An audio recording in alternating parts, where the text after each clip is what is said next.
ओरी मारा रसिया रजे में ओरी रे रसिया आज भी रजे में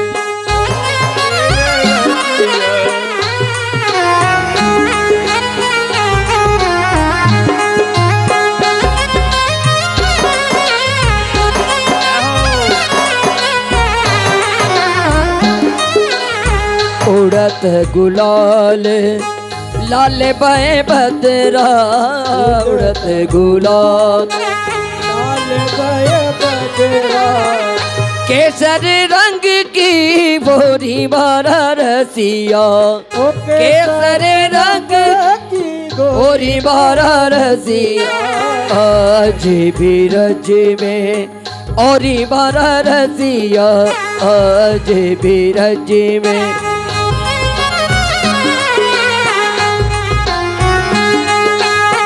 सब सखियन तो बनटन निकली सब सखियन तो बनटन निकली कोई कारी रे कोई गोरी मारा रसिया कोई कारी कोई गोरी मारा रसिया आज भी रजे में और मारा रसिया आज भी रजे में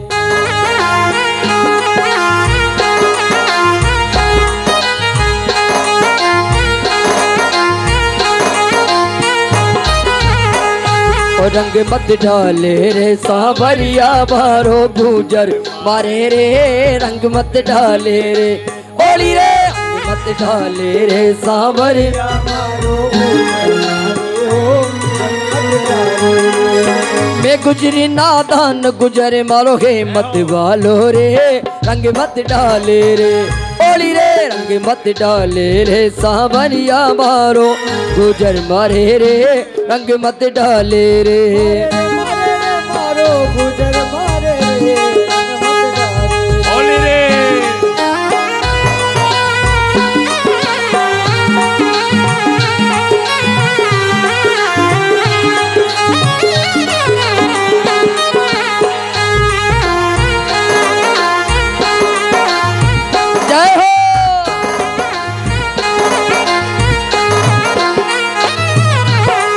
घर मत आजे कन मारी सासू बुरी चे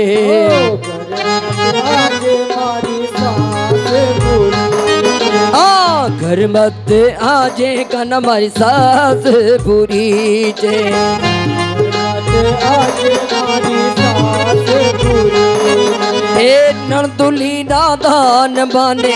नड़दुली नादान माने बोलिया मारे रे रंग मत डाले रे बोली रे रंग मत डाले रे सांवरिया मारे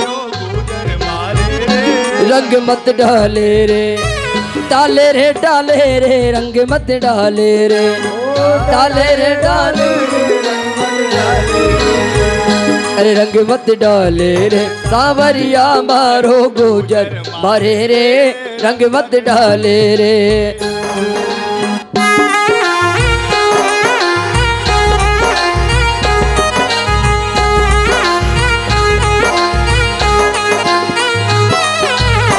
मैं दई बेचने जाऊं कंधा माए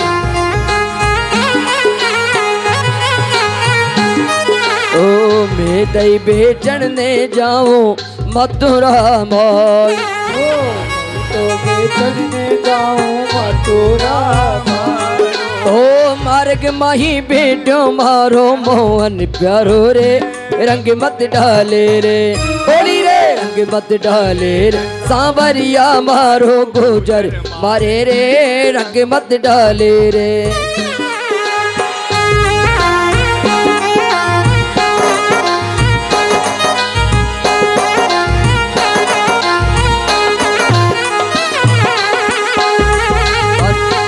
काना धरो रे मोह कोटे आपा केला वोली काना धरो रे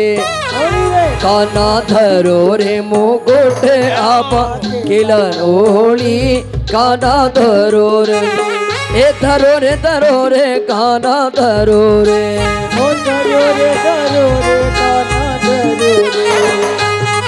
जुलम कर डालो सीता में कर डालो, जुलम कर डालो सीता में कर डालो। लाले ने कर दियो लाल, जुलम कर डालो, लाल ने कर दियो लाल, जुलम कर डालो।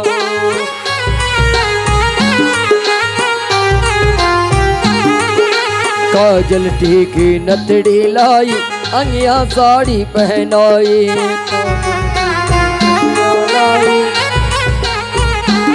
ए मुकड़े पे मली रे गुलाल, गजब रंग डालो, ए मुकड़े पे लगी गुलाल शाम।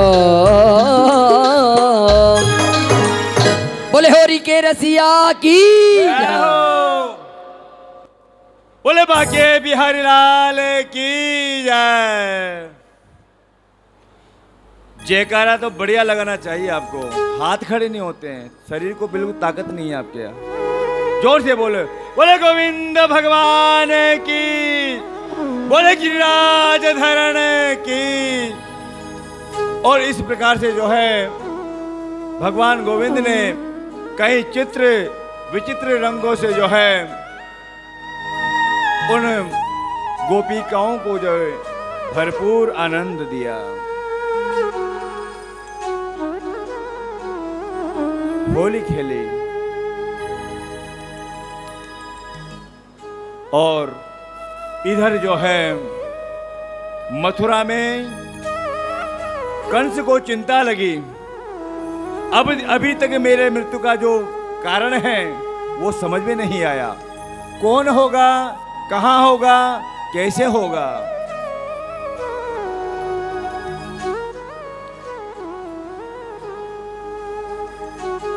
गुप्तचर के द्वारा बताया गया कि महाराज आपका काल कोई और नहीं, स्वयं यशोदा का पुत्र जो अभी ब्रिज में होली खेल रहा है वही आपका काल है। कन्हैया बोले मेरा भांजा, बोले हाँ आपका भांजा। क्या किया जाए, मंत्रणा हुई, ऐसे तो आने वाले नहीं है। उनको पता है बार बार जो है उपद्रव हो रहा है, सभी बच्चों की हत्या कर दी गई है, वो सजग हैं। फिर एक यज्ञ किया जाए, धनुष यज्ञ, उस यज्ञ में उनको आमंत्रित किया जाए, वो आएंगे और मौका दे करके जो है उनको युद्ध में जो है मार दिया जाए। ठीक है। इधर उद्धव जी महाराज जो कंस के बड़े अनन्य राज दरबार के मंत्री थे और वसुदेव जी और नंद बाबा के परम भक्त मित्र थे, उनका चयन किया गया। आप जाओ, आपकी बात को अस्वीकार नहीं करेंगे। इधर उद्धव जी विचार करते हैं, आज मैं कितना अभागा हूं, छोटे से बालक को मैं मौत के करीब ला रहा हूं, उनको लेने जा रहा हूं, मुझे हत्या लगेगी। फिर विचार करते हैं, अरे वो कन्हैया तो स्वयं ब्रह्म हैं, उनके दर्शन करने का मौका भी मिलेगा। रथ सजा करके जो है उद्धव जी महाराज ब्रज की यात्रा में जाते हैं।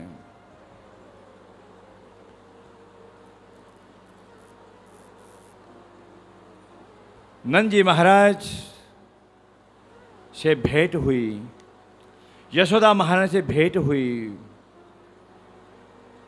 आदर सत्कार किया गया और बताया कि महाराज कंस एक यज्ञ कर रहे हैं, धनुष यज्ञ। उनमें आप सब निमंत्रित है, आमंत्रित है। और दोनों भाई कृष्ण और बलदाव भैया, इनको विशेष बुलाया है। इनके लिए तो स्वर्ण का रथ भी भेज दिया है और इनको साथ में ही बुलाया है। सो कल आप सूर्योदय के साथ में बलदाव जी भैया और कृष्ण को मेरे साथ भेजें। यशोदा मैया के प्राण अटक गए, गले में आ गए। जिस कन्हैया को मेरी अपने हाथ से जो है घास खिलाती थी, भोजन कराती हूँ, दही खिलाती हूँ, अपने गोदी में झूला झुलाती हूँ, उस कन्हैया को मैं नहीं भेज सकती। यदि ये जाएगा तो मेरे प्राण भी चले जाएंगे। नंद जी से कहा, मुझे विवश मत करो, मेरे प्राण निकल जाएंगे। मेरे प्राणों का आधार है, मेरे प्राणों का टुकड़ा है, मेरे हृदय का टुकड़ा है। मेरे गोविंद को मेरी आंखों से दूर ओझल मत करो। लेकिन जब उद्धव जी ने बताया कि माँ आपको तो याद है ना, ये साधारण बालक नहीं है, यह स्वयं ब्रह्म है और कई कार्य इसको करना है, इसलिए आप रोको मत। माँ को समझाया, माँ तो समझ गई, लेकिन सखियाँ जो गोपियाँ थी वो नहीं समझी। जैसे कृष्ण और बलदाव भैया रथ में आरूढ़ होते हैं और उद्धव जी रथ को आगे बढ़ाते हैं, वैसे वैसे गोपियाँ घोड़ों की लगाम पकड़ लेती है और उद्धव को उलाहा ना देती है। अरे उद्धव, जब तेरे कदम ब्रज की ओर आए, तेरे कदम रुके क्यों नहीं? तेरी जिभ्या ने जब ये कहा कहाँ मैं ले आऊंगा, तेरी जीभ में कीड़े क्यों नहीं पड़ गए? उल्हाने दे रही गोपियां। एक गोविंद के जाने से हमारा पूरा ब्रज निराधार हो जाएगा, शमशान बन जाएगा। एक भी गोपी जीवित नहीं रहेगी, ये भी हत्या का पाप उद्धव तुझे लगेगा। उद्धव अपने ज्ञान और अपने विवेक से गोपियों को समझाते हैं, लेकिन गोपियां कब मानती है? थोड़ा सा आगे बढ़े, गोपियां घोड़ों के सामने लेट जाती है।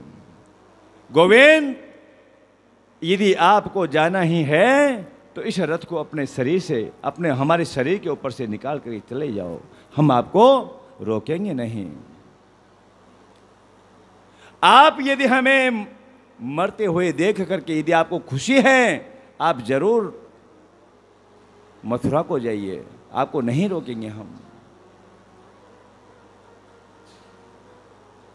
एक गोपी कहती है, यदि आपको मथुरा जाना ही था, हे गोविंद, हमारा मन आपने क्यों खींच लिया? क्यों हमारा मन, हमारे प्राण आपके प्राण में मिला दिए? आपको तो याद है कन्हैया, हम आपके एक पल के बिना, आपके बिना रह नहीं सकते हैं। फिर ये कैसे आपने विचार कर लिया कि मैं जो है मथुरा में चला जाऊं? गोपियां रुदन कर रही है, उल्हाने मार रही है और उस रथ के आगे लेट जाती है मार्ग में। एक एक गोपी को भगवान कन्हैया, मेरा गोविंद उठा रहा है, अपने हृदय से लगाता है। गोपियों, आपको पता है मैं केवल शरीर से जा रहा हूँ, मेरा मन, मेरा हृदय हमेशा ही आपके साथ है। नहीं गोविंद, आप ऐसा अपराध नहीं करें, ऐसा पाप नहीं करें कि हम आपके वीर में सदैव जीवन भर विरह अग्नि में तड़पते रहें, मरते रहें। ऐसा काम आप मत करो।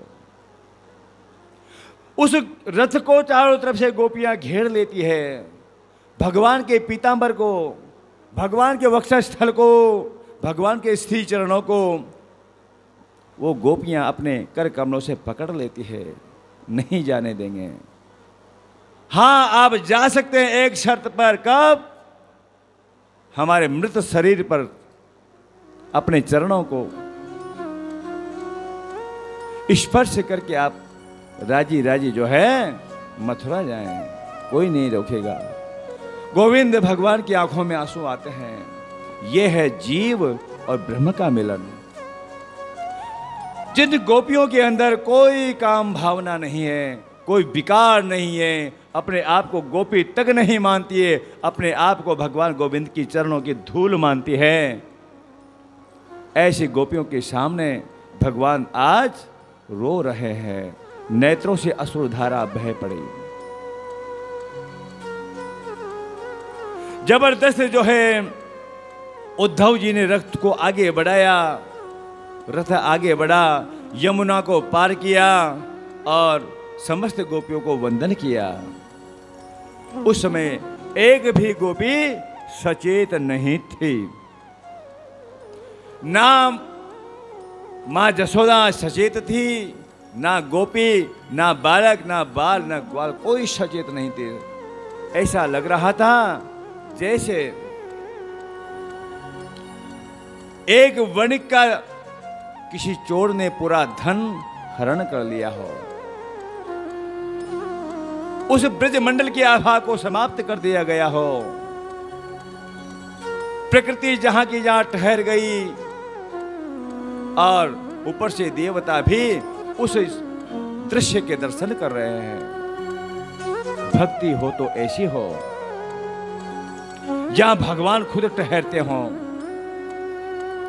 गोपियां खुद अपने प्राणों को छोड़ती हो। भक्ति हो तो ऐसी हो जहां पर भक्त और भगवान कुछ ऐसा संयोग बना, कुछ चेतना आई गोपियों में। गोपियां भगवान के पीछे भक्ति है। कन्हैया रुक जा, कन्हैया रुक जा, कन्हैया रुक जा, लेकिन कन्हैया कहां रुकने वाला था। और जब कन्हैया पीछे मुड़ के देखा, अब गोपियों ने सर्वस्व छोड़ दिया। जो कुछ मन में भाव था कि मेरे गोविंद रुकेंगे, नहीं रुके। अब गोविंद गोपियों के पीछे दौड़ते हैं, दौड़ लगाते हैं, और गोपियां आगे दौड़ लगाती है। कृष्ण कन्हैया कहता है रुको गोपियों रुको, लेकिन गोपियां नहीं, अब नहीं रुकेंगी। अब पता लग जाए ना, अरे कन्हैया मुझे पता, हमें पता नहीं था तेरा ये हृदय वज्र से भी कठोर है। यदि हमें पहले ये सब पता होता कि तू धोखा देगा, हम तेरे से प्रेम नहीं करते। जीव उल्टा भग रहा है, उसके पीछे ब्रह्म भग रहा है। जब विचार किया जीव ने, गोपी ने विचार किया कि अब भगवान दौड़े दौड़े आ रहे हैं, गोपियां उल्टी भक्ति है, और एक साथ मिलकर के ब्रह्म और जीव का मिलन होता है, गोपी और कृष्ण का मिलन होता है। गोपियों ने समस्त गोविंद भगवान ने समस्त गोपियों को अपने हृदय में धारण किया, अपने मन में बसाया, और चले जाते हैं अपने मामा के नगरी मथुरा में। ये मथुरा क्या है? इस शरीर को ही मथुरा मानो। जब तक इस शरीर में, इस मथुरा में गोविंद का आगमन नहीं होगा, समझो कल्याण नहीं है। दोनों भाई रथ पे विराजमान हैं और दरवाजे में पहुंचते ही, क्योंकि बालक छोटे थे, रथ को जो है चाचा से कहा, बोले चाचा आप चलो हम आ जाएंगे, बाहर छोड़ दिए गए। बनियों ने सोचा, वहां जो दुकान लगाते थे, बोले आज स्वयं लक्ष्मी नाथ भगवान, लक्ष्मीपति भगवान मेरी दुकान से बाहर निकलेंगे। सो उनका सत्कार करने के लिए मल और पुष्प लिए, और गोविंद जिस रास्ते से जा रहे थे, रास्ते में खड़े होते हैं, माला पहनाई। प्रभु आपकी कृपा रहे, आपका आशीर्वाद रहे। भगवान क्षण में प्रसन्न हो जाते हैं। वरदान मांगो। बोले हम तो बढ़िया हैं, हमें क्या चाहिए, हमें केवल पैसा चाहिए। ऐसा वरदान दो भगवान कि हमारे आंगन में लक्ष्मी नाचे, नृत्य करे। बोले वरदान देता है। जो वैश्य है उसके घर में कभी भी लक्ष्मी की कमी नहीं आएगी। जैसे ही वरदान दिया और वो वणिक पुत्र अपनी दुकान में बैठ के अपना काम धंधा शुरू कर दिया। अरे भाई ठहर तो सही, अरे मेरे मामा कंस का जो भवन है उसका रास्ता बता दो। बोले महाराज जी आपको याद है हम तो बढ़िया हैं, ये फालतू बातें हमारे दिमाग में कम रहती है, हमें काम से काम करने दो, किसी और से पूछ लो, क्योंकि बड़ियों का काम हो गया। आगे बढ़े। एक कुबड़ी मालन जो भगवान के लिए चंदन और माला लेके जाती है, किसके लिए? कंस के लिए। वो मिली। कन्हैया ने विचार किया, अरे बड़े चंदन बड़ा खुशबूदार है, माँ चंदन लगा दोगी क्या? हाँ बेटा चंदन लगा दूंगी। जैसे भगवान गोविंद के मस्तक पे चंदन लगाया और गोविंद ने अपना हाथ उस बुढ़िया पे रखते हैं और एक सुंदर स्त्री के रूप में बन जाती है और गोविंद धाम को चली जाती है।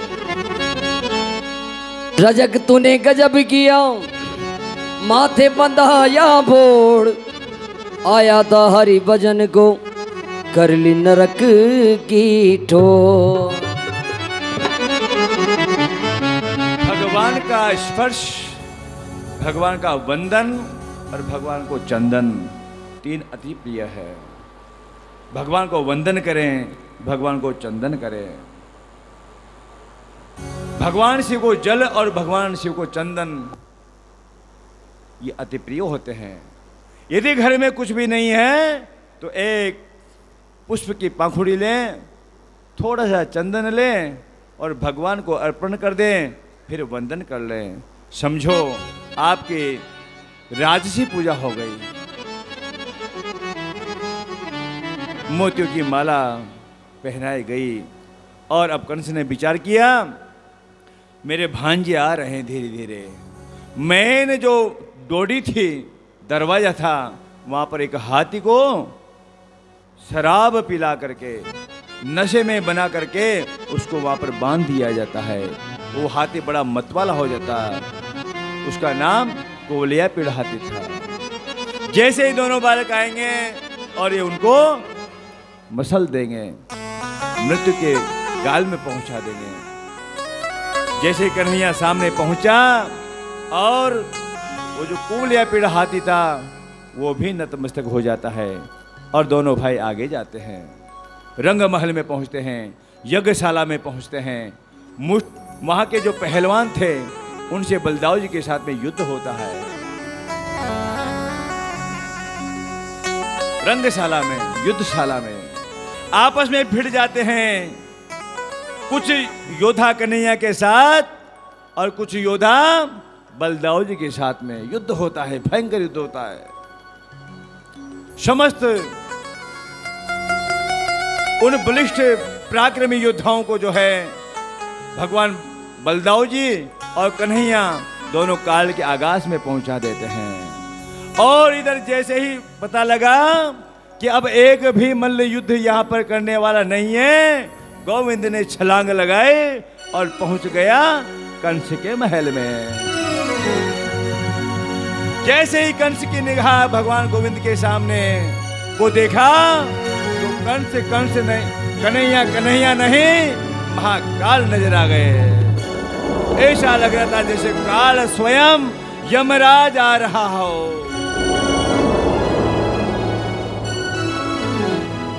देवताएं आकाश से उतर गए, देवताओं ने उन्हें गोविंद नजर आए।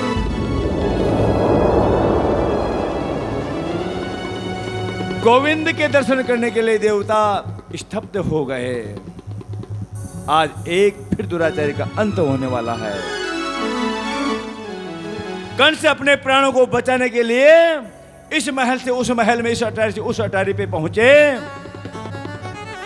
खूब चलाया, खूब खिलाया, खूब मचलाया, और अंत में जो है गोविंद ने जो है मामा कंस की छाती पर एक प्रहार कर दिया। कंस प्राणहीन हो गया।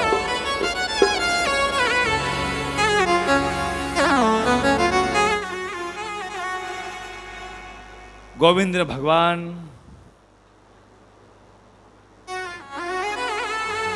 मामा को नमन किया। जो अत्याचारी होता है उसका यही अंत होता है।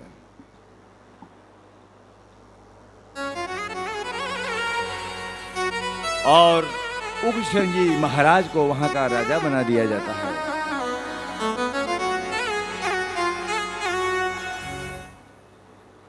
11 वर्ष तक भगवान कृष्ण और बलदाऊ जी महाराज मथुरा में रहे, और जैसे ही कंस का अंत हुआ, महाराज उग्रसेन जी महाराज को जो है राजा बनाया। उग्रसेन जी महाराज कहते हैं, कन्हैया अब जो है आपको जो है कुछ शिक्षाएं लेनी चाहिए, शिक्षा ग्रहण करनी चाहिए। क्योंकि राम जी ने भी शिक्षा ग्रहण की थी। मानव लीला जब होती है, उस ब्रह्म को मानव के स्वभाव के अनुसार आचरण करना पड़ता है। गुरु ग्रह गयऊं पढ़न रघुराई, अल्प काल विद्या सब आई। राम जी ने तो क्षण भर में समस्त विद्याओं का अध्ययन किया। अल्प काल शब्द आया इसमें रामचरितमानस में। यहां पर कृष्ण भगवान के लिए यह शब्द नहीं आया। यहां पर कृष्ण स्वयं कहां जाते हैं? उज्जैन, जो महाकाल की नगरी है। महाकाल की जो नगरी उज्जैन है, वहां पर शांतिपनि नामक एक ऋषि का आश्रम है। शांतिपनि नाम गुरुजी हैं, उनको इसकी जिम्मेदारी दे दी जाती है। पहले के आश्रम होते थे, आजकल तो क्या हो गए? स्कूल हो गए। स्कूल का कोई अर्थ होता ही नहीं है। आप हिंदी की डिक्शनरी उठा के देख लो, स्कूल शब्द का कोई अर्थ नहीं होता है। पहले आश्रम होते थे, और उन समस्त आश्रमों का पालन उन बालकों को करना पड़ता था। जैसा गुरुजी कहते थे वही आदेश अंतिम हुआ करता था। ये नियम था।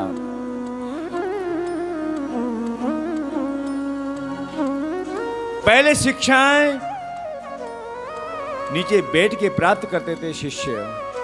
गुरुजी ऊपर आसन पर विराजमान होते थे, वो बोलते थे, वो सुनते थे। इसी को उपनिषद कहते हैं। 6 उपनिषद होते हैं अपने शास्त्रों में, जिनको षडांग वेद की परिभाषा कहते हैं। ये विषय बड़ा हट करके बड़ा अलग है। षडांग वेद, वेदों से जो निचोड़ निकला है वो षडांग है। 6 प्रकार की विद्याएं होती है। गुरु जी की और गुरु माता की जो सेवा करके जो शिक्षा प्राप्त करें, वो शिक्षा स्थिर होती है। पहले प्रातः काल उठते थे, गुरु जी से पहले उठना पड़ता था। अरुण शिखा धुनिकान, और गुरु ते पहले जगतपति जाके राम सुजान। पहले गुरु जी के उठने से पहले उठते थे। गुरु जी को क्या चाहिए? शिष्य अपने हाथ में पहले तैयार रहता था। लोटा चाहिए, दंड चाहिए, झोली चाहिए। क्या चाहिए गुरु जी को? मन में जो गुरु जी संकल्प लेते थे, उस संकल्प को शिष्य समझ लेते थे। हाँ या ना में ही जवाब मिलता था। आजकल के तो शिष्य कहाँ शिष्य है। शीश पर जिसको धारण किया जाता है वो शिष्य होता है, योग्य पात्र होता है। काक चेष्टा वको ध्यानम अल्प निद्रा तथैव चः, ये लक्षण विद्यार्थी के होते हैं। अल्पहारी ग्रह त्यागी एतद्दम पंच लक्षण, ये 5 लक्षण बताए गए हैं। आजकल तो खूब खाते हैं, खूब सोते हैं, 12 बजे तक टीवी देखते हैं, मोबाइल देखते हैं, फिर आराम से 10 बजे तक उठते हैं। इतना खा लेते हैं कि अपच हो जाते हैं, उल्टियां होना, हॉस्पिटल पहुंचा देते हैं। कोई ध्यान नहीं है। शिष्य स्वयं के बिस्तर खुद उठाते हैं, खुद समेटते हैं, गुरुजी के चरणों की सेवा खुद करते हैं, आश्रम की व्यवस्था खुद देखते हैं,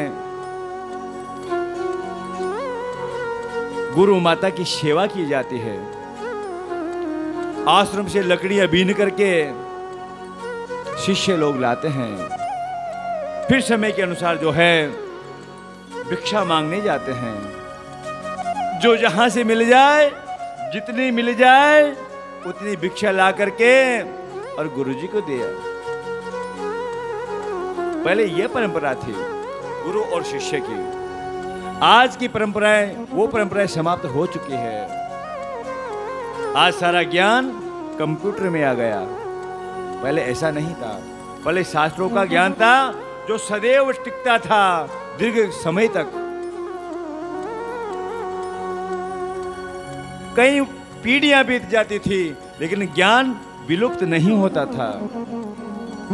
आज 2 घंटे बाद में किसी बच्चे से पूछ लो, भूल जाएगा। क्यों? क्योंकि संस्कार हीन बालक उस ज्ञान को क्या टिका पाएगा।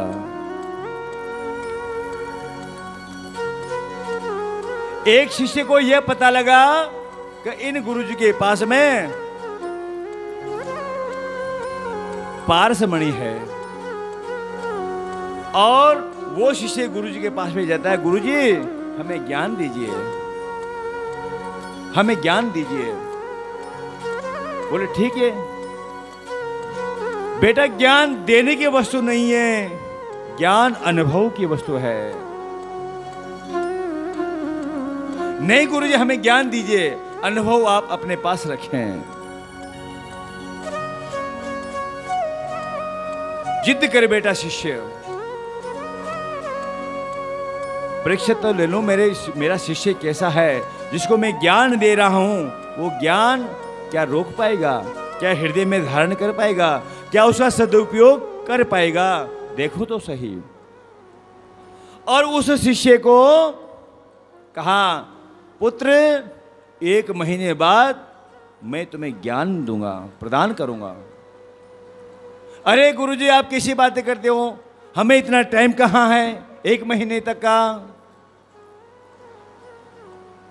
बोले थोड़ा 15 दिन में दे देंगे। बोले आप तो एक काम करो, आज ही दे दो सारा ज्ञान। बोले आज ही ले ले। गुरुजी ने कहा, बोले मेरे पास एक चूहा है।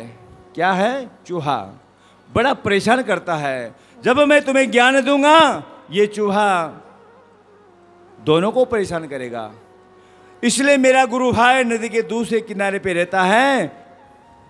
इस चूहे को मेरे गुरुजी के आश्रम पर डाल लिया, वहां छोड़े।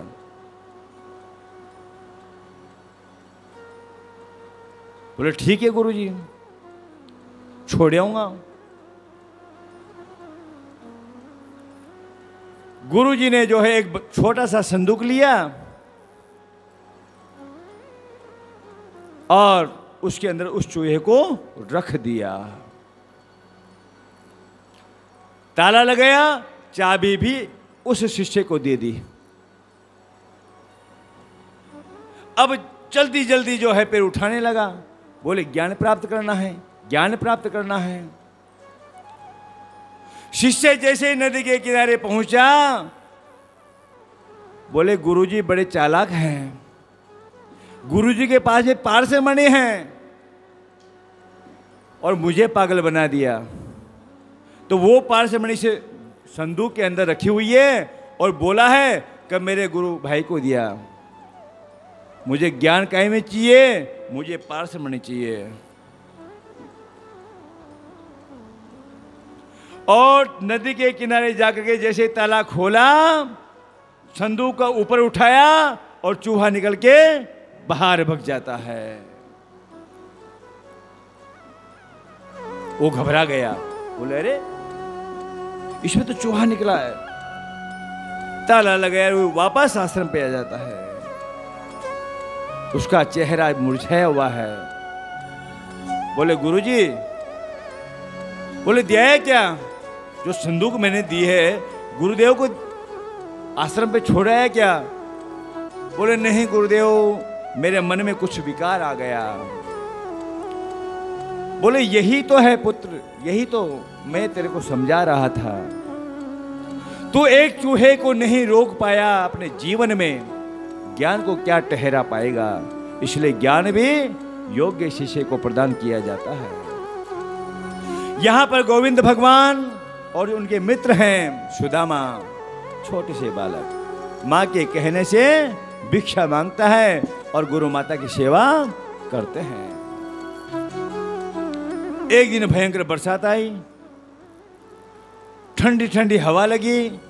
माँ ने कहा कि देख रे सुदामा, तुम्हें भूख लगती है, दिन भर जंगल में लकड़ी इकट्ठी करते हो, भूख लगती हो, कुछ चने हैं ये ले जा और जब भी तुम दोनों को भूख लगे उनको खा लेना। ठीक है गुरु माँ, खा लेंगे। बरसात आई, भयंकर ठंडी ठंडी हवा लगी और कुछ डरावना ऐसा मौसम बना। सुदामा घबरा गया। सुदामा कमजोर था, ब्राह्मण था। ब्राह्मण जल्दी डरता है, जल्दी घबरा जाता है। ब्राह्मण क्या करें? बोले पेड़ पे चढ़ जाओ।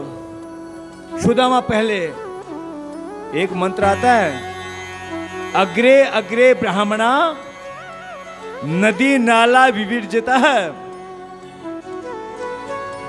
समस्त कार्यों में ब्राह्मण आगे रहते हैं, लेकिन जब कोई संकट खड़ा होता है तब ब्राह्मण पीछे हट जाता है।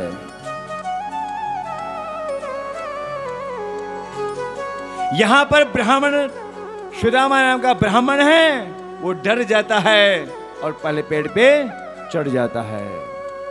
कन्हैया थोड़ा नीचे एक टहनी पे बैठ जाता है और ऐसी ठंडी हवा चली कि सुदामा कंपायमान हो जाता है। दांत बोलने लगे, भूख लगने लगी। सर्दी में भूख ज्यादा लगती है। सुदामा ने विचार किया, अरे गुरु माता ने कुछ चने दिए हैं ना, उसको खा लो। जब ज्यादा भूख लगती है तब जो प्रसाद होता है वो भी कम पड़ जाता है।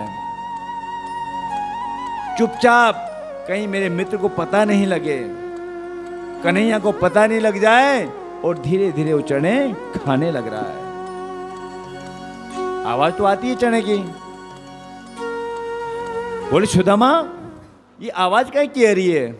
बोले ठंड लग रही है, दांत बोल रहे हैं। थोड़ा मजबूत रहे, थोड़ा प्रकृति के अनुसार अपने शरीर को बना।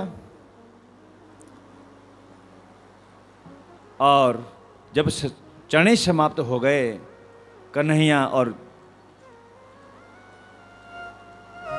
जब अपना मित्र सुदामा नीचे उतरा, बोले सुदामा तू झूठ बोला है मेरे से।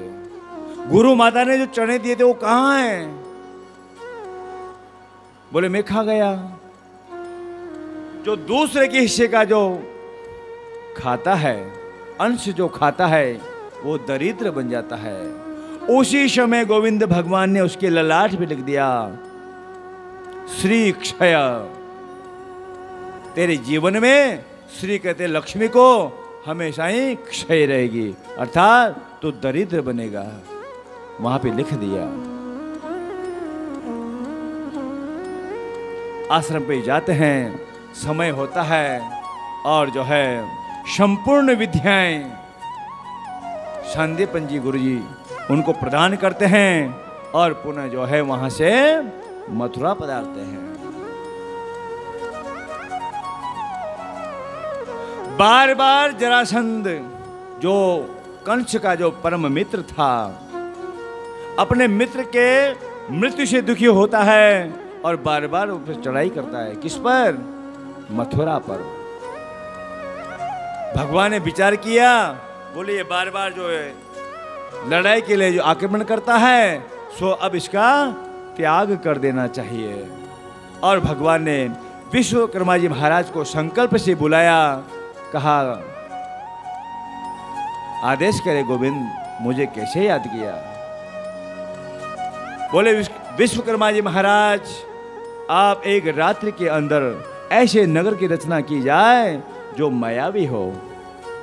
एक बार जो मनुष्य जो जीव प्रवेश कर जाए वो बाहर नहीं निकल पाए, ऐसी कोई मायावी नगरी बनाए। और संकल्प मात्र से जो है स्वयं विश्वकर्मा जी महाराज ने समुद्र के बिल्कुल मध्य गुजरात में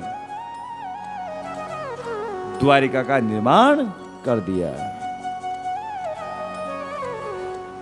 द्वारिका का यानी कौन, कैसे, कहां, एक संस्कृत का शब्द है का यानी कौन, धातु है। द्वार यानी मार्ग, जिस नगर के मार्ग कौन, कहां, कैसे पता नहीं लगा किसी को, वो है द्वारिका। जिसमें घुस तो सकते हैं, अंदर प्रवेश तो कर सकते हैं, लेकिन फिर मार्ग नहीं पता लगे, वो है द्वारिका। और भगवान ने अपने योग माया से बाबा नंद सहित माता जो है देवकी सहित देव कई प्रकार के जितने भी थे, अपने सखा सखियां मित्र गोपियां सब कुछ सबको क्षण भर में द्वारिका पहुंचा देते हैं और द्वारिका पहुंच जाते हैं। वहां पर जो है द्वारिका में भगवान का भव्य स्वागत किया जाता है। स्वागतम कृष्ण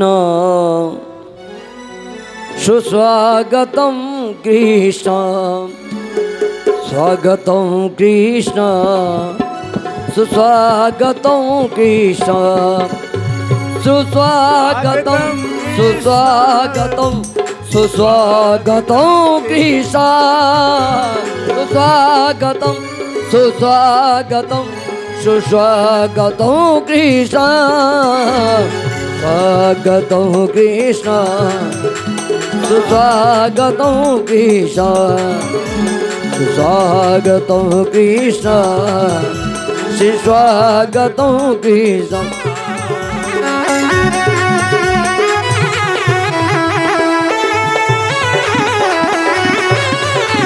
सुस्वागतम सुस्वागतम सुस्वागतम कृष्ण, सुस्वागतम सुस्वागतम सुस्वागतम कृष्ण, सुस्वागतम कृष्ण सुस्वागतम कृष्ण, सुस्वागतम कृष्ण सुस्वागतम कृष्ण।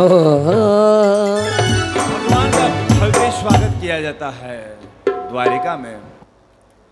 सुदर्शन चक्र जो है पहरा लगाता है और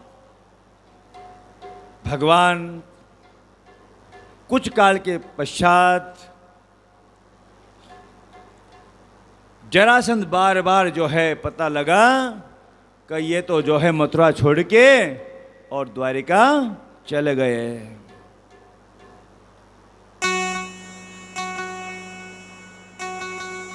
जरासंध ने जो है एक यज्ञ की रचना की।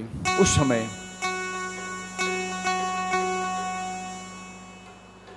यज्ञ में जो मुझको मल्ल युद्ध में पछाड़ेगा उसी को जो है सम्राट घोषित कर दिया जाएगा। इधर भगवान गोविंद भी जो है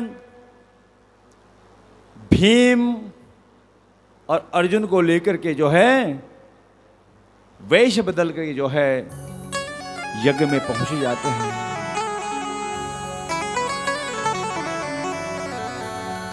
कृष्ण भगवान ने कहा जरासंध से, हम तो ब्राह्मण हैं, हम क्या युद्ध करेंगे, हमें तो भिक्षा चाहिए, हमें भिक्षा दे। जरासंध बोलता है, बोले भिक्षा नहीं, क्या भिक्षा मांगते हो, यहां तो युद्ध का कार्य है, युद्ध की रचना है, युद्ध का यज्ञ है, तो हमें युद्ध करें। भगवान द्वारिकानाथ बोलते मैं भी यही चाहता हूं, लेकिन मेरे मांगने का तरीका कुछ अलग है। मांगने का तरीका अलग है। अर्जुन ब्राह्मण के रूप में है, भीम ब्राह्मण के रूप में है, भगवान गोविंद ब्राह्मण के रूप में है। बोले भिक्षा में कुछ भी मांग लो। ब्राह्मणों, ये कौन? ये जरासंध है। जरासंध क्या है? जरा कहते हैं बुढ़ापे को हो। जरा किसको कहते हैं? बुढ़ापे को। संधि कहते हैं संधि को। कौन सी संधि? जब मृत्यु भी आ रही हो और जरा इन्हें बुढ़ापा भी प्रारंभ हो गया हो, इन दोनों के मिलन को ही जरासंध कहते हैं। जब किसी की मृत्यु आ जाती है या समझो किसी का बुढ़ापा प्रारंभ हो गया हो, उसी दिन जरासंध मान लिया जाता है। मानो अपने जीवन में जरासंध आया हो, वो जरासंध है।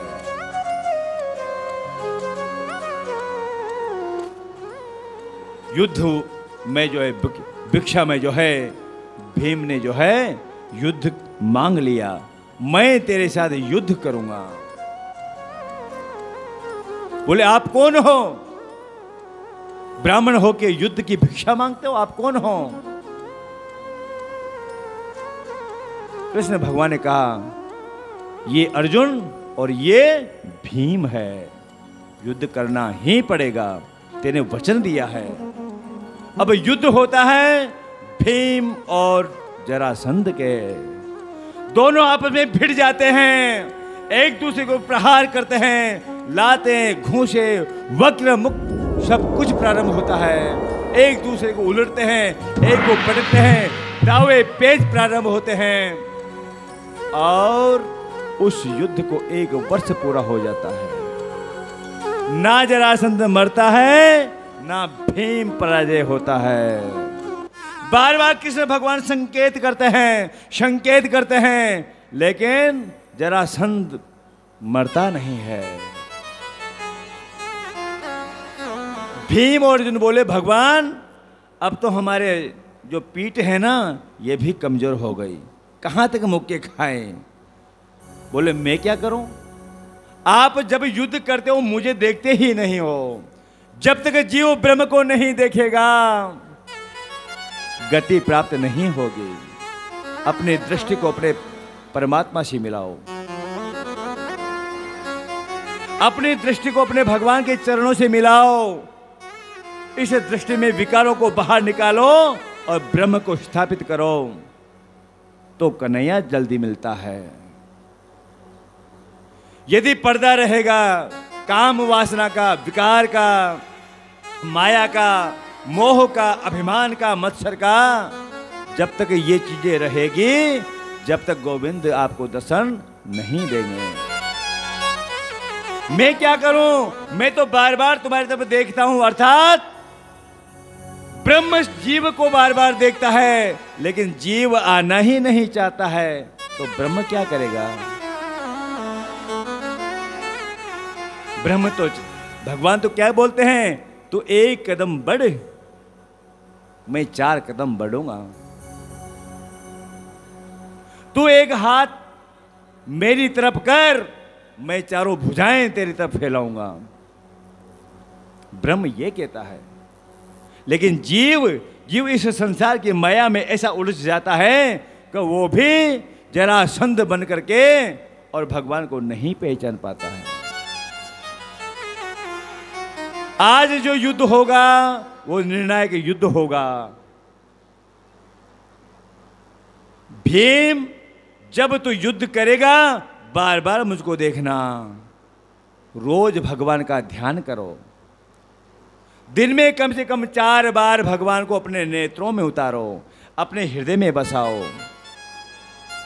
आपके जो काम नहीं होंगे वो भी बिना प्रयास हो जाएंगे, कुछ नहीं करना पड़ेगा। आप तो केवल माध्यम बनोगे, कुछ नहीं करोगे। हो करने वाला कोई और है और कराने वाले उस कार्य को कोई और है। जो दिन रात देता है,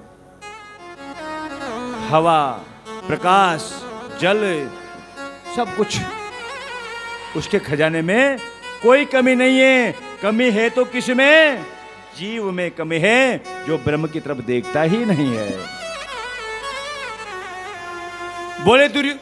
बोले भीम, मैं जैसा कहूं वैसा कर देना। बोले ठीक है भगवान। युद्ध हुआ, दोनों मल्ल भिड़ गए, दोनों योद्धा भिड़ जाते हैं और मुष्टि प्रहार होता है, घनघोर गर्जना होती है और बार बार भीम गोविंद को देखता है। भगवान गोविंद ने एक तिनका उखाड़ा धरती से, उस भूमि, उस निर्णायक दिन के अंदर, उस निर्णायक युद्ध में तिनका उखाड़ा, उसको चीरा और एक को ऊपर, एक को इधर भेज दिया, एक दूसरे की विपरीत दिशा में फेंक दिया। भीम समझ गया ऐसा करना है, इसलिए 1 वर्ष पूरा ऐसे ही युद्ध में निकल गया भगवान। भीम ने तैर से एक अपना पैर उस जरासंध के पैर पे रखा, दूसरे पैर को अपने दोनों हाथों से खींचा और ककड़ी की तरफ उसको चीर दिया।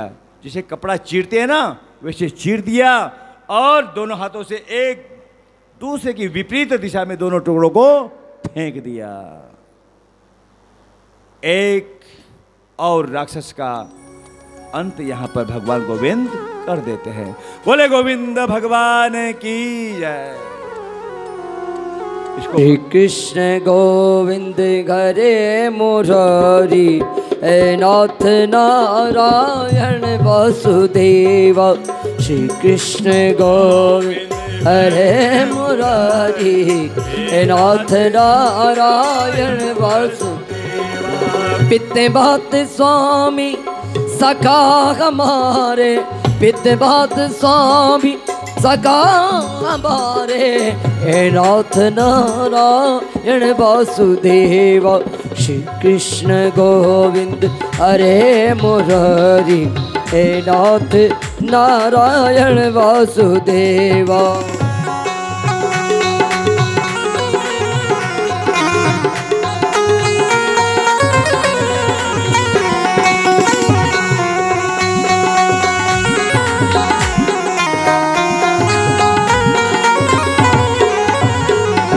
श्री कृष्ण गोविंद हरे मुरारी, हे नाथ नारायण वासुदेव।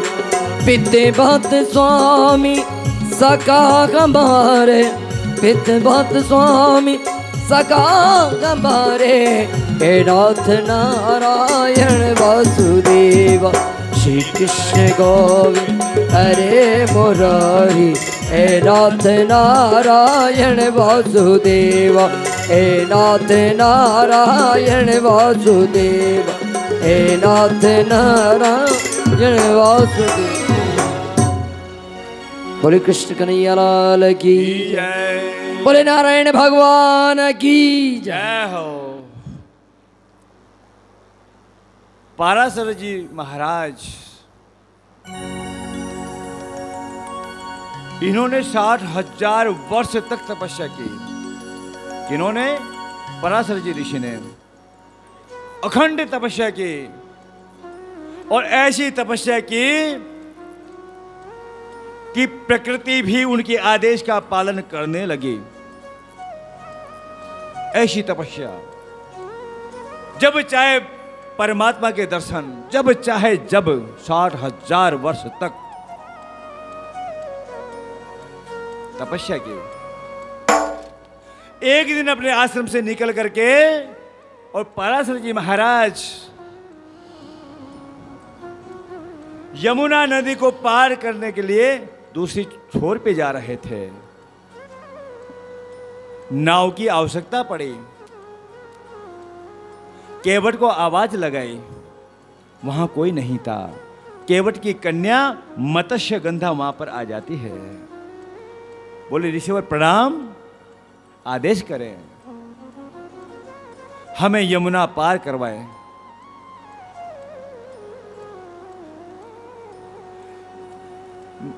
यमुना नदी के अंदर जो है नाव है, नाव के अंदर वो जो मत्स्य गंधा है उसको पतवार से आगे बढ़ा रही है और उसी नाव में जो है पराशर ऋषि बैठे हैं।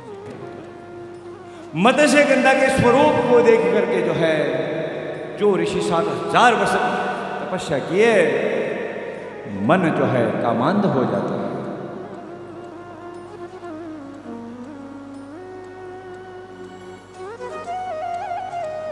अपना प्रणय निवेदन किया। बोले महर्षि, आप त्रिकालज्ञ हो, काम को आपने जीत रखा है, काम के ऊपर एक छत्र राज है, आप कैसी बातें करते हो? लेकिन जब काम मन और मस्तिष्क में चढ़ता है, उस समय व्यक्ति अपना भान भूल जाता है, मान मर्यादाओं को छोड़ करके और जो है मर्यादाहीन आचरण करने लगता है। पराशर ऋषि ने जैसे उसको आलिंगन करने का प्रयास किया, बोले गुरुदेव, दिन का समय है, मध्याह्न का समय है, कोई देख लेगा, क्या कहेंगे, आपके विषय में क्या कहेंगे?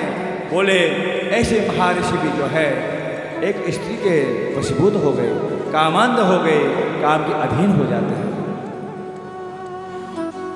वो इतने काम के अधीन हुए, अपना विवेक खो चुके और अपनी माया से मध्याह्न को मध्य रात्रि में बदल दिया।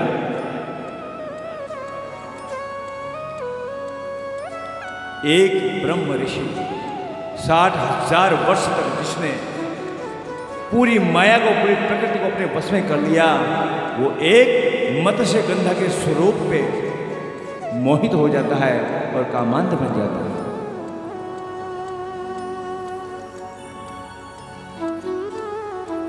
साधारण मनुष्य की बात क्या है? इसलिए हम बार बार यहां से कहते हैं व्यास गति से, इन नेत्रों में जहां तक हो गोविंद को बसाओ, उस छवि को बाहर मत निकलने दो। कम से कम आपके अंदर विकार तो पैदा नहीं हो।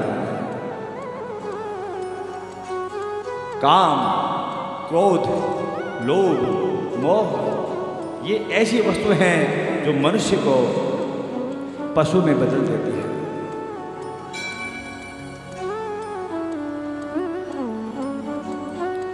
पाप का जन्म हुआ,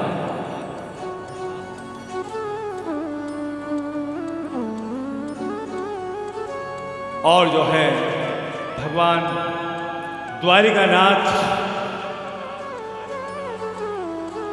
अब अपना जो है राज प्रशासन धीरे धीरे हाथों में संभाल रहे हैं। बोले गोविंद भगवान की। आइए कुछ क्षण के लिए द्वारिका चलते हैं।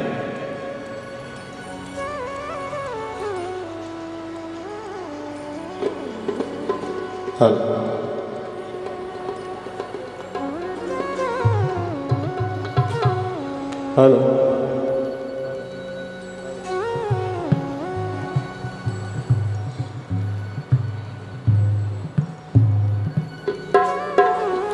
जब से देखा तुझे जाने क्या हो गया,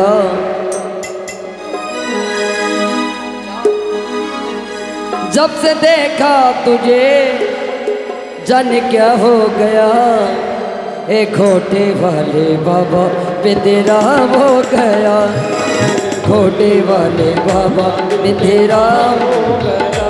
जब से देखा तुझे जाने क्या हो गया, जब से देखा तुझे जाने क्या हो गया, ओ खोटे वाले बाबा पे तेरा हो गया, खोटे वाले बाबा में तेरा हो गया।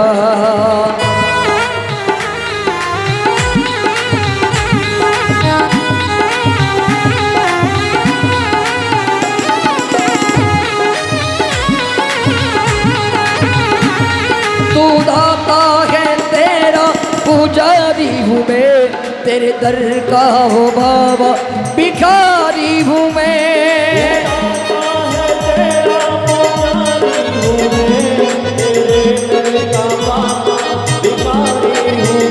तेरी चौखट पे दिल ये मेरा हो गया, तेरी चौखट पे दिल ये मेरा हो गया, हे घोटे वाले बाबा में तेरा हो गया, हे घोटे वाले बाबा में तेरा हो गया। जब से देखा तुझे जाने क्या हो गया, जब से देखा तुझे जाने क्या हो गया, हे घोटे वाले बाबा में तेरा हो गया, हे घोटे वाले बाबा मेरा हो गया।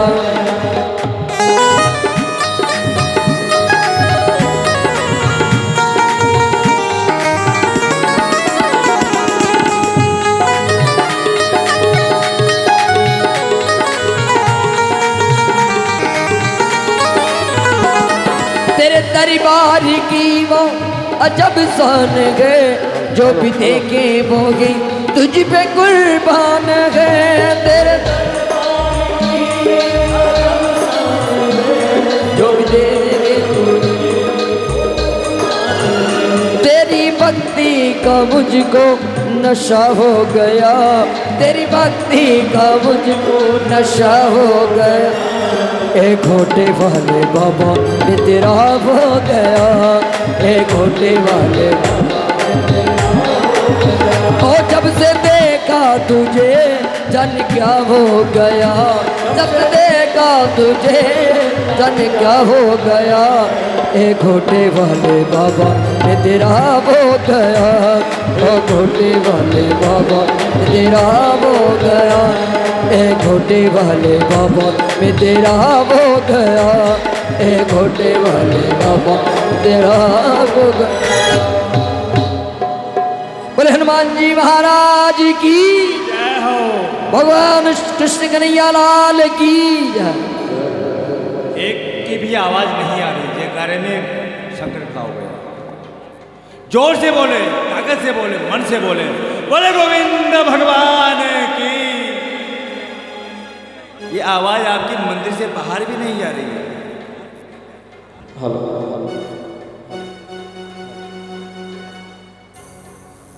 लक्ष्मी, महालक्ष्मी और अलक्ष्मी, इनका वर्णन यहां पर आता है। लक्ष्मी किसको कहते हैं? पाप के द्वारा, कुछ धर्म के द्वारा जो पैसा आता है, जो मुद्रा आती है, उसको लक्ष्मी कहते हैं।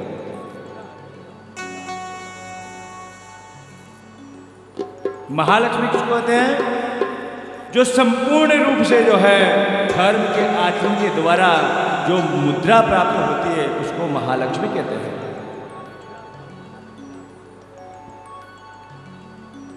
और अलक्ष्मी पाप के द्वारा संपूर्ण रूप से अत्याचार, हिंसा, उपद्रव, इनके मार्गों द्वारा जो पैसा घर में आता है, वो अलक्ष्मी कहलाती है। जिस घर में लक्ष्मी रहती है, वो घर कुछ समय के लिए, वो परिवार कुछ समय के लिए आनंद में, कुछ क्षण के लिए तकलीफ में, फिर आनंद, फिर कुछ क्षण के लिए तकलीफ। विवाह हुआ, उत्सव हुआ, होते ही ये घटना घट गई, घर में आग लग गई। फिर किसी बालक का जन्म हुआ, पड़ोस से झगड़ा हो गया, थाने तक बात पहुंच गई, कोर्ट तक बात पहुंच जाती है, जितना पैसा था बर्बाद हो जाता है। ये है लक्ष्मी। कहते हैं ना लक्ष्मी चंचल है, केवल लक्ष्मी चंचल है, महालक्ष्मी चंचल नहीं है, ये ध्यान रखना।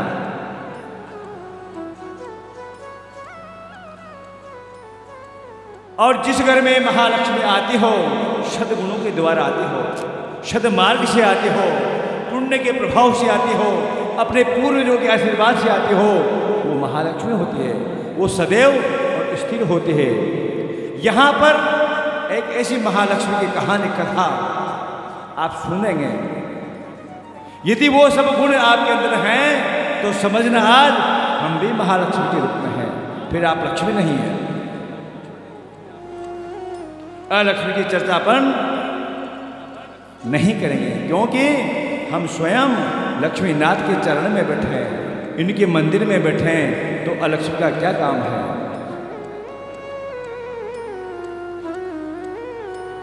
विदर्भ एक देश है, विदर्भ, वहां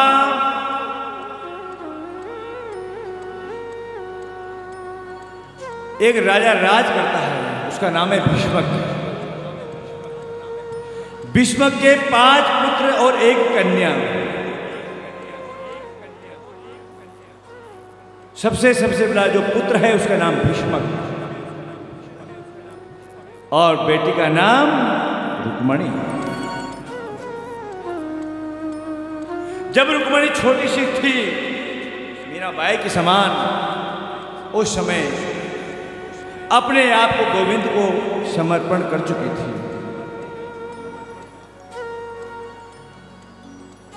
जैसे जैसे जो है रुक्मणी युवा अवस्था को प्राप्त होती है, विवाह के योग्य होती है, तब महाराज विष्णु के मन में आता है अब इनका बेटी विवाह के योग्य हो गई, सो विवाह कर दिया जाए।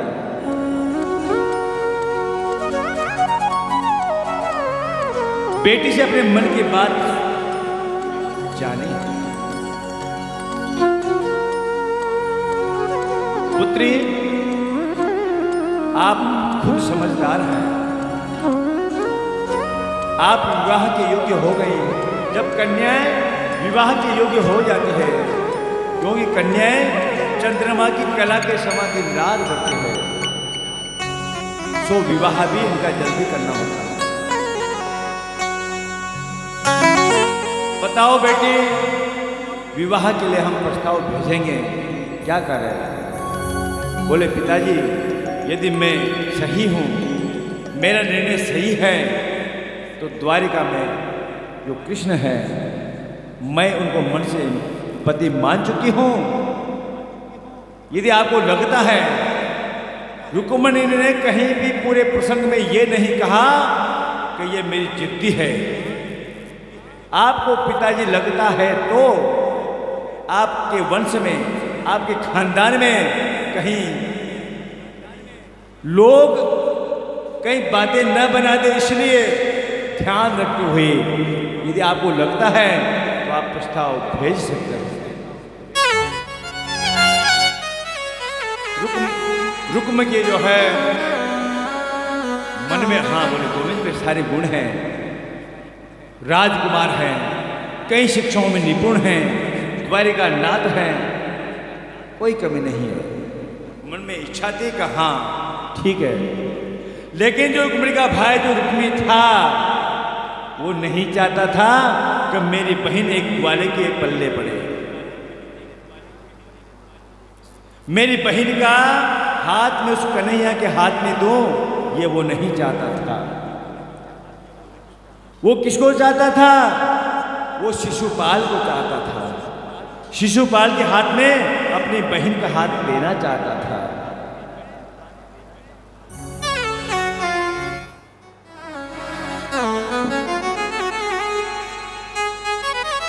शिशुपाल ने जो है अपना जो मंतव्य था वो शिशुपाल को कहा, बोले मित्र मैं भी यही चाहता हूं तेरी बहन से मेरा विवाह हो जाए। रुक्मिणी एक अद्वितीय सुंदर स्त्री थी, कई गुणों की खान थी।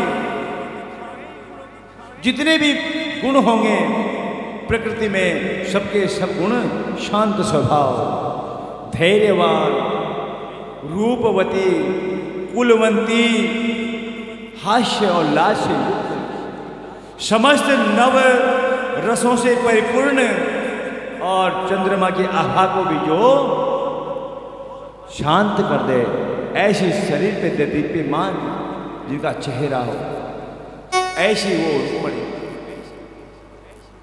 पता लगा कि मेरे भाई ने मेरा संबंध उस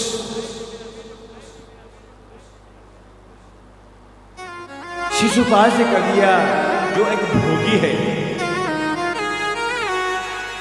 मैं भोगी पुरुष के साथ में विवाह नहीं करूंगा, मन में संकल्प लिया।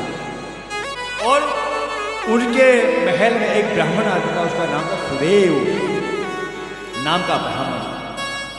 उनको बुलाया और एक पत्र लिखा, किसके नाम? गोविंद के नाम। आइए आप भी अपना पत्र गोविंद को लिख सकते हैं। कैसा पत्र?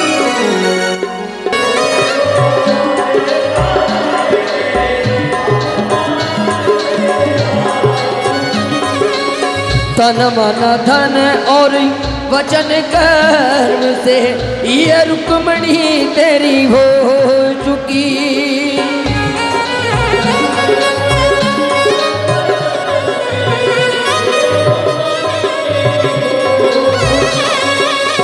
गौर से पढ़ना स्वामी खत को और मेरी सुध ले लेना, तुम्हें भेजा है प्रभु जी, प्यार से इसको पढ़ लेना।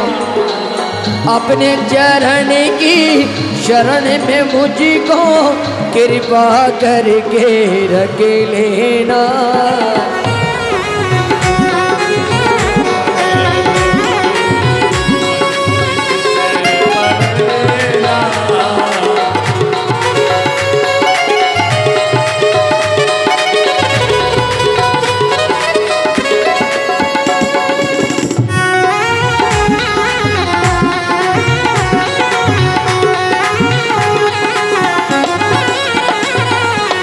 चाहता है मेरा भाई रुक्मी शिशुपाल से शादी कर देना।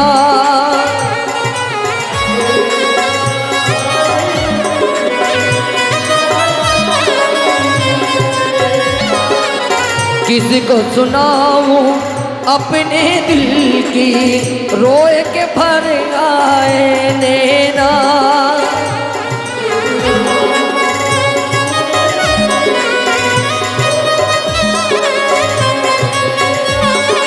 विप्र देव संग भेजा खत में द्वारिकाधीश को दे देना। पत्र तुम्हें भेजा है प्रभु जी, प्यार से इसको पढ़ लेना। अपने चरण की शरण में मुझको कृपा करके रख लेना।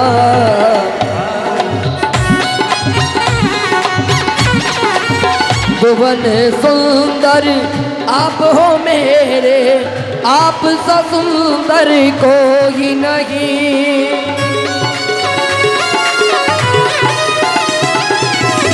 भुवन सुंदर आप हो मेरे, आप सा सुंदर कोई नहीं। रोम रोम में बसे आप हो, जहाँ देखो तुम खड़े वहीं।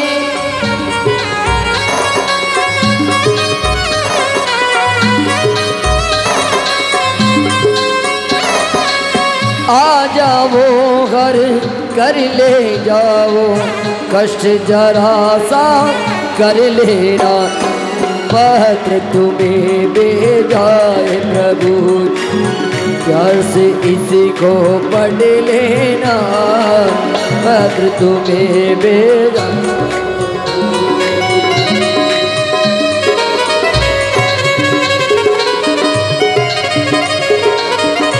मुझ में ऐसे भाव भरो प्रभु, मैं भी आपकी भक्ति करूं।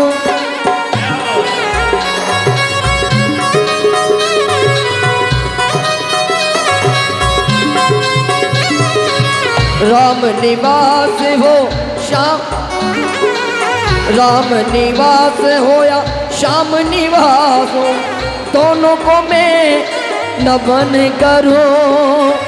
शरण में आया हूँ मैं आपकी, शरण आपकी रख लेना, पत्र तुम्हें भेजा है प्रभु जी, प्यार से इसको पढ़ लेना, अपने चरण की शरण में मुझको कृपा करके रख लेना, पत्र तुम्हें भेजा है, पत्र तुम्हें भेजा है।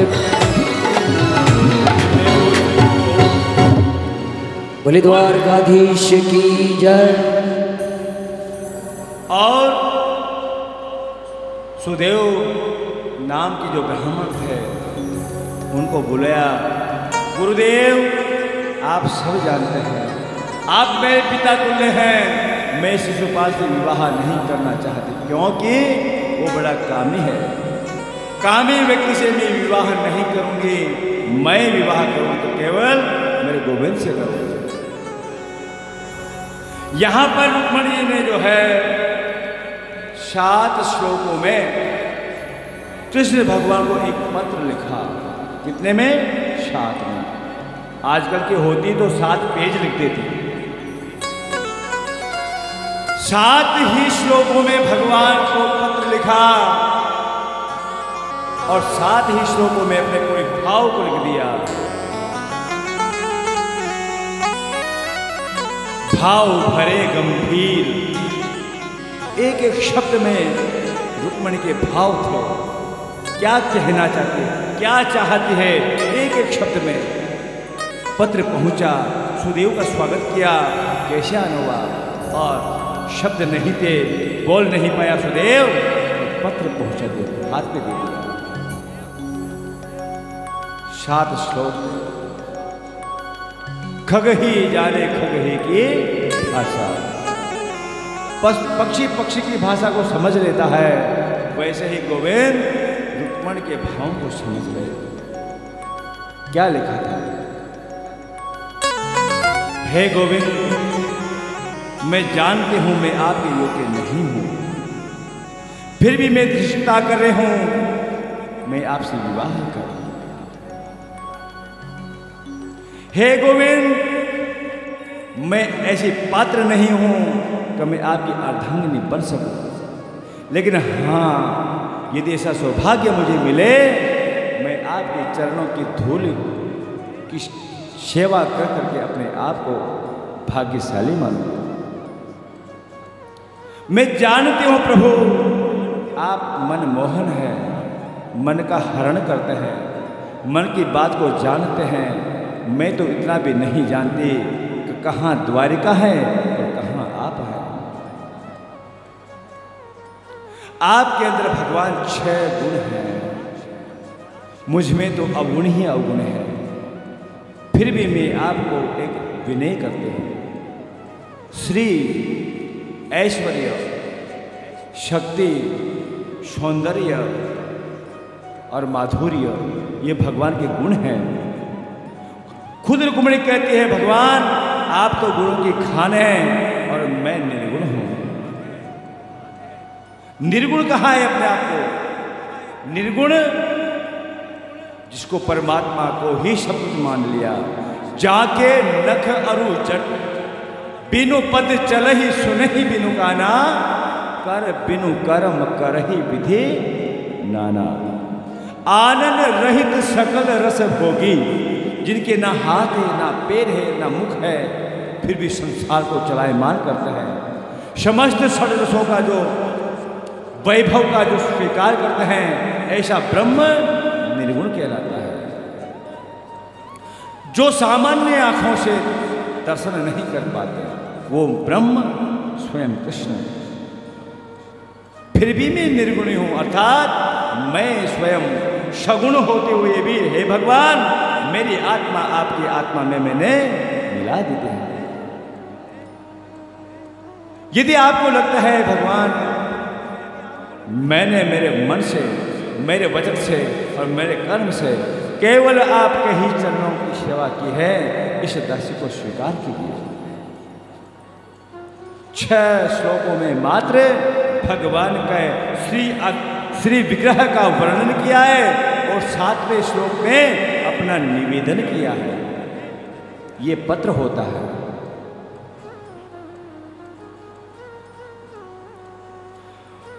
भगवान ने श्री कृष्ण का पत्र पढ़ा, अक्षर और भाषा को समझा,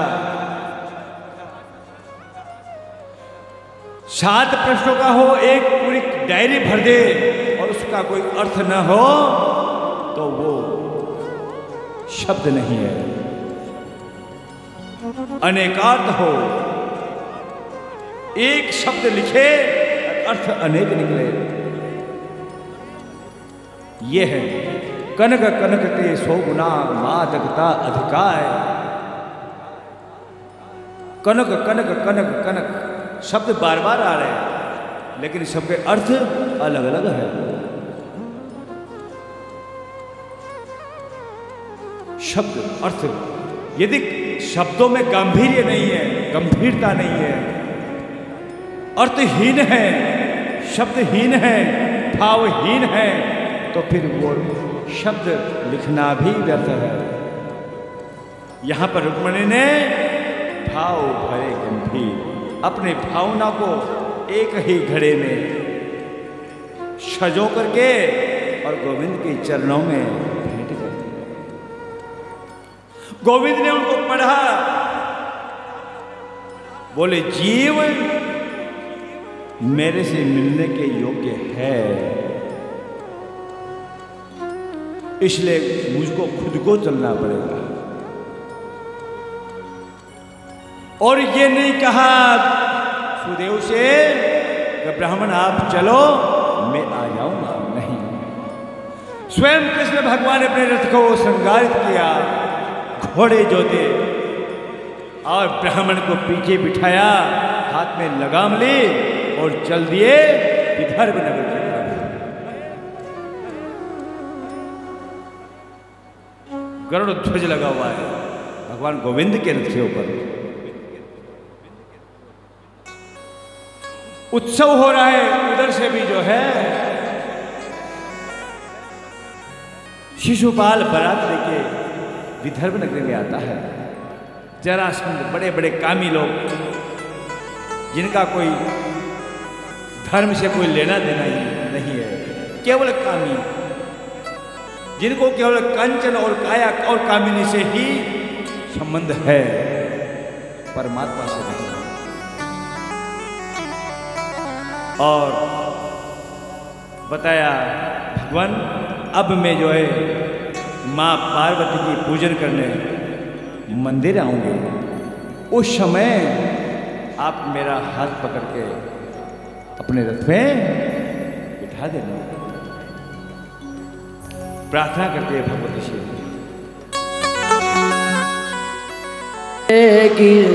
राज किशोरी, जय महेश मुख चंद्र चकोरी, जय जय जय के राज किशोरी, जय महेश मुख चंद्र चकोरी, जगत बभन सदानंद माता, जगत जननी दामिनी दुते बागा।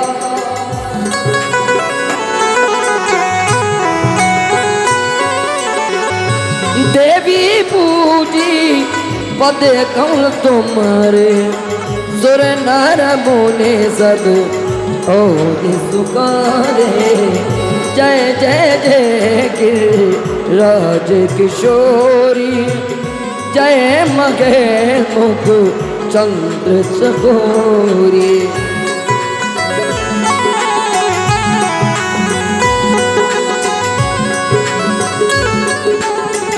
मोरी मनोरथ जानहुनी के बसमु सदा उर सब की के कीने प्रगतन कारण तोई अस गई जरन घर विनय प्रेम बस बई भवानी कसी माल मूरति मुस्कानी सादर रुक्मिणी प्रसादों सतरे हो बोली गोरी हर सोगिए पर हो।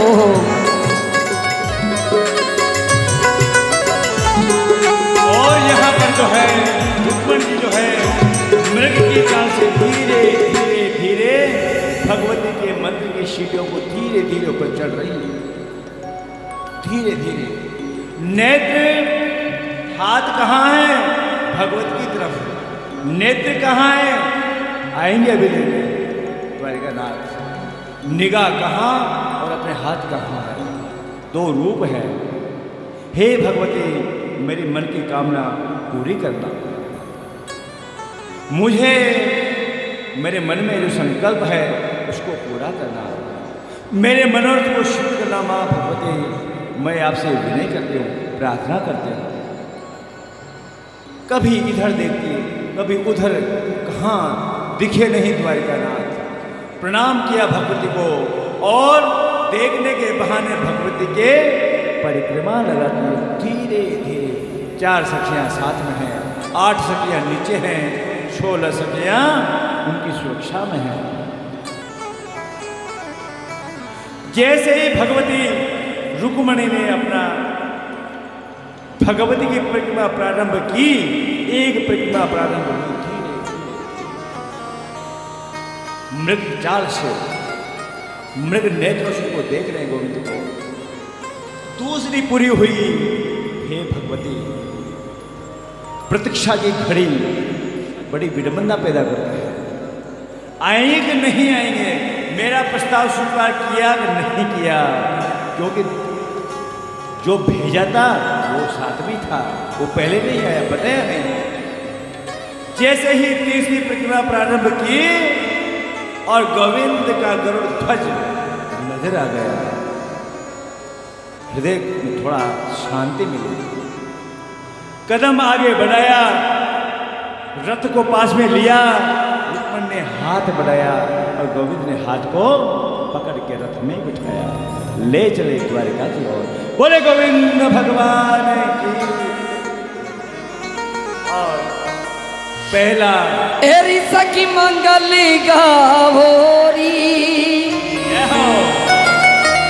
आप ही गाइए।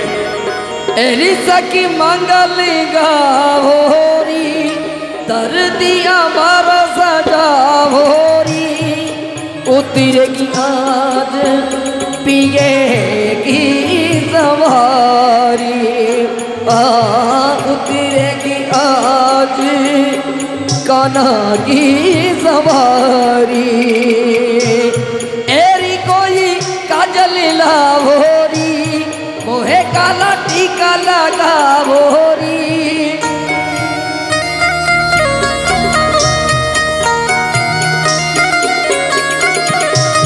उनकी छवि से तिकोने तो प्यारी, उनकी छवि से तिकोने तो प्यारी।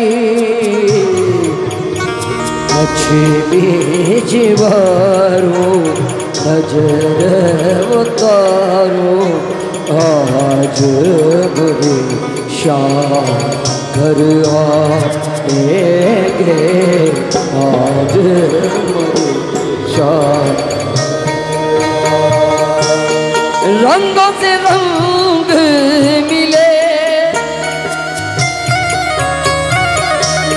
रंगों से रंग मिले, नए नए रंग खिले, खुशी आज द्वारे मेरे बांधे डेरा, ओ खुशी आज द्वारे मेरे बांधे डेरा।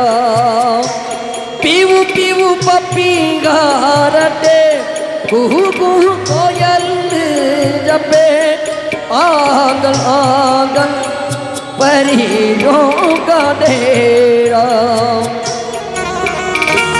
चौक पुरावो माटी रंगावो, आज मेरे किसी घर आएंगे, आज पिया घर आए। अरे सखी मंगल गौरी, धरती अमर सजावोरी, उतरेगी आज पिए की सवारी, ओ उतरेगी आज शाम की सवारी। लक्ष्मी जीवारो नजर उतारो, आज मुझे शाम कर आएंगे, आज मेरे शाम कर आए। बोले कृष्ण कन्हैया लाल की। दो नयन मिले, दो हृदय मिले, दो सपनों ने श्रृंगार किया, और जीवन के अनजाने पथ पर संग संग चलना स्वीकार किया। आज द्वारिकानाथ का पहला विवाह रुक्मिणी के साथ होने जा रहा है। जब पता लगा कि अपहरण हो गया, रुक्मिणी को जो है कृष्ण भगवान वो कन्हैया लेके चला गया, और पीछे सेनाएं जाती है। बलदाऊ जी को पता लगा, कन्हैया कुछ कह के भी नहीं गया, संकट में है। बलदाऊ जी आ जाते हैं और अपने हलदर से जो है सारी सेनाओं का संहार कर देते हैं, और रुक्मिणी का जो भाई है रुक्मी, उसको बंधन बना लेते हैं, बांध देते हैं। लेकिन कन्हैया के कहने से और बहन के कहने से उसको छोड़ देते हैं, मुक्त कर देते हैं। अब जो है यहाँ पर कुछ समय के पश्चात अब गोविंद भगवान का विवाह रुक्मिणी जी के साथ होता है। आइए रुक्मिणी जी के विवाह में आप सब शरीक हो, बारात लेकर। रुक्मिणी जी अपनी सखियों से कहती हैं, आओ मेरी सखियों मुझे मेहंदी लगा दो, नृत्य करो, आनंद लो, काम भी चलेगा, खूब नाचो। मेहंदी लगा के मुझे ऐसी सजा दो, मुझे श्याम सुंदर की दुल्हन बना दो, मुझे श्याम सुंदर की दुल्हन बना दो। आओ मेरी सखियों मुझे मेहंदी लगा दो, मेहंदी मुझे श्याम सुंदर की दुल्हन बना दो, मुझे श्याम सुंदर की दुल्हन बना दो। अपने सामने खड़े होकर नृत्य करें, नाचे, आनंद लें।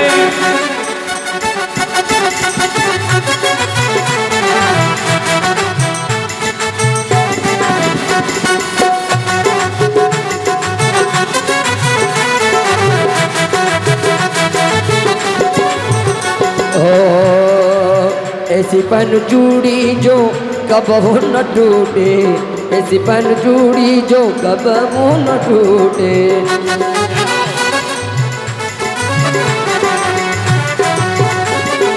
ऐसी पहनो चूड़ी जो कबहू न टूटे, ए सबरुद्दुल्ला जो कबहू न टूटे। अचल सुहाग की बिंदिया लगा दो,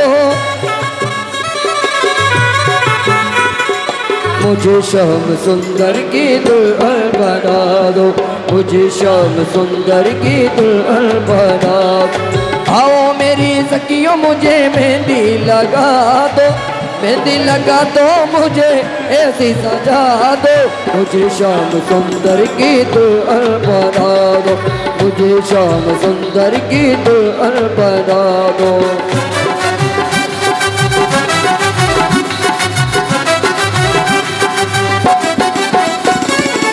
ऐसी उड़ चुनरी जो रंग नाई छूटे, ऐसी उड़ चुनरी जो रंग नाई छूटे, प्रीत का धागा जो कबहू न टूटे, प्रीत का धागा जो कबहू न टूटे। आज मेरी मोतियों से मांग भरा दो, आज मेरी मोतियों से मांग भरा, मुझे श्याम सुंदर की दुल्हन बना दो, मुझे श्याम सुंदर की दुल्हन बना दो।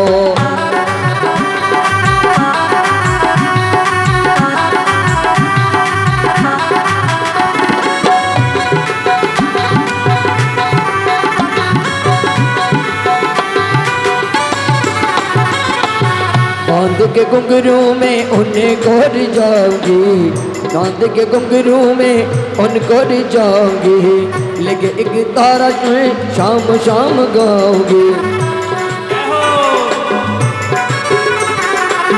सतगुरु को बुला के फेरे तो करा दो, सतगुरु को बुला के मेरे फेरे तो करा दो, मुझे श्याम सुंदर की दुल्हन बना, मुझे श्याम सुंदर की दुल्हन बना।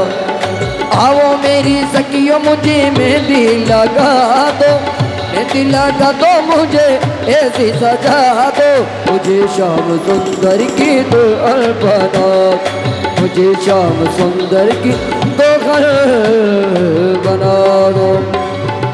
और भगवान श्याम की बारात वहीं द्वारिका के पास माधोपुर ग्राम में आती है और सभी बराती यादव 56 करोड़ यादव सभी झूमते हुए आते हैं। अरे ऐसा लगता है जैसे घनश्याम की शादी है, आज मेरी शाम की शादी है, आज मेरी शाम की शादी है, ओ शाम की शादी है, मेरे घनश्याम की शादी है, आज मेरी शाम की शादी है। ऐसा लगता है जैसे घनश्याम की शादी है, आज मेरी शाम की शादी है, आज मेरी शाम की शादी है, ओ शाम की शादी है, मेरे घनश्याम की शादी है, आज मेरी शाम की शादी है।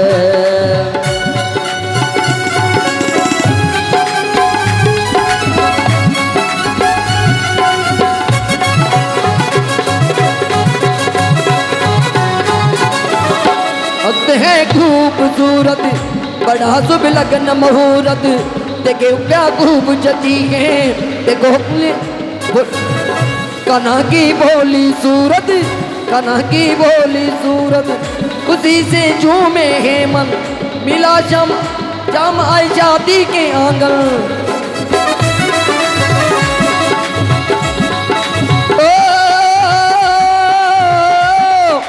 ऐसा लगता है जैसे ब्रह्मांड की शादी है, आज मेरी शाम की शादी है, आज मेरी शाम की शादी है, ओ शाम की शादी है, मेरे घनश्याम की शादी है, आज मेरी शाम की शादी है।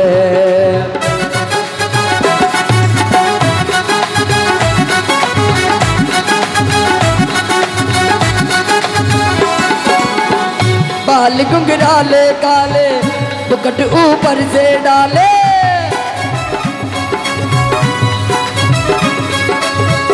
बाल घुंघराले काले मुकुट ऊपर से डाले, लगे लगे ऐसा ही सुहाना, इन्हें ही दिल से लगाना।